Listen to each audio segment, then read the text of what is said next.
Hi there! Voici donc une autre vidéo sur le paranormal. D'ailleurs, je t'invite à regarder ma vidéo précédente qui portait sur 4 histoires inexplicables. Je la fais apparaître ici. Pour celle-ci, nous allons nous pencher sur 5 histoires et photos de fantômes, ni plus ni moins. Qu'on y croit ou pas, ces clichés et histoires sont terrifiantes. Et elles remettent complètement en question la frontière entre les morts et les vivants. Si comme moi, tu aimes les histoires insolites et les histoires de true crime et de paranormal ainsi que l'anglais, parce que c'est très important l'anglais, je le dirai jamais assez. Rejoins-moi sur ma chaîne, n'hésite pas à liker, commenter, je lis tous les commentaires et abonne-toi sur tous mes réseaux sociaux. Sur TikTok, je mets des histoires inédites, donc n'hésite pas, stay tuned. Mais je te laisse avec le générique.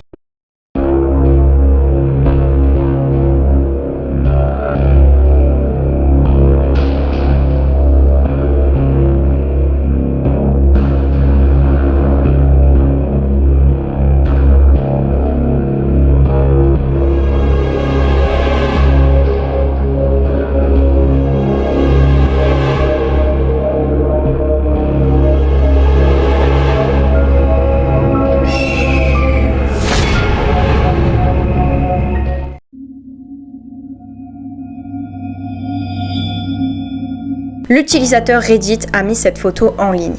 À première vue, rien d'extraordinaire, si ce n'est un homme se tenant au bord d'un canyon et qui n'a visiblement pas peur du vide. Le redditeur assure qu'à ce moment-là, ils étaient tous les deux seuls. Mais en se penchant sur la photo, on peut apercevoir un homme se tenant derrière son oncle, caché dans les buissons. Son visage est inquiétant, le teint blafard, il est encapuchonné et vêtu de noir comme la faucheuse, la mort ou un vampire. Il est anormalement grand par rapport à son oncle et imposant. Il ne s'agit clairement pas d'un montage et le redditeur et son oncle se sont aperçus de la présence de l'homme étrange en développant la photo. Une question effrayante demeure. Que se serait-il passé si le redditeur et son oncle s'étaient rendus compte de la présence de l'homme lorsqu'ils étaient au Grand Canyon? Nul ne le sait. Dans le meilleur des cas, on peut s'imaginer un original ou un homme en cosplay et dans le pire des cas, un homme dangereux ayant de mauvaises intentions à leur encontre.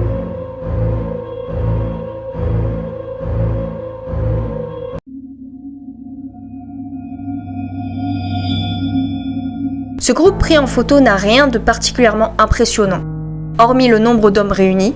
En effet, il s'agit du Royal Air Force Squadron de Sir Victor Goddard en 1919, donc pendant la Première Guerre mondiale. Seulement, en développant la photographie, c'est toujours à ce moment-là qu'on a des surprises, et celle-ci est de taille.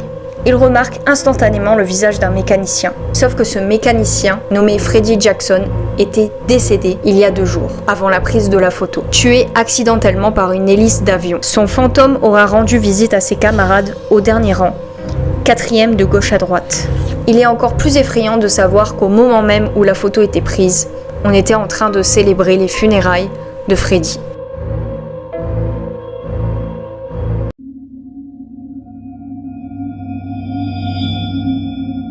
On fait un bond dans le temps avec cette photo prise en 1936 par Captain Hubert C. Provand qui montre en son centre un fantôme censé hanter le Raynham Hall à Norfolk en Angleterre.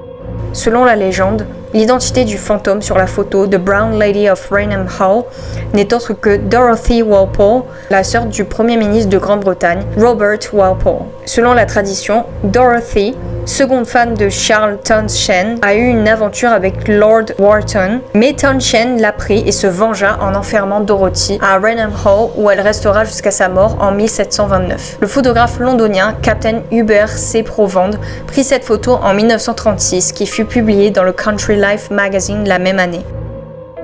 Si cette photo n'est pas un défaut d'appareil, on espère que Dorothy trouvera l'apaisement après une vie de séquestration.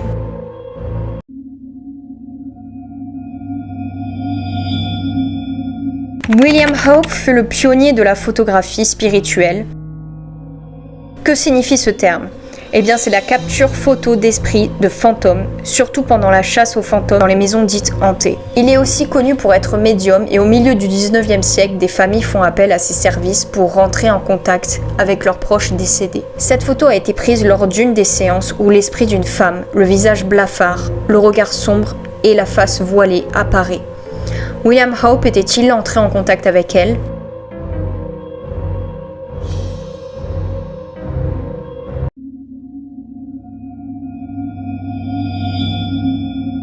Le réditeur raconte qu'il n'était qu'un enfant lorsque cela lui est arrivé. Il avait fini d'acheter et de récolter du bois avec son oncle pour sa grand-mère. Il commençait à faire sombre lorsqu'ils étaient sur le chemin du retour, une route de terre, à 30 miles par heure. Il eut l'affreuse impression d'être observé. Mais avant qu'il puisse regarder la vitre, son oncle a hurlé « Don't !»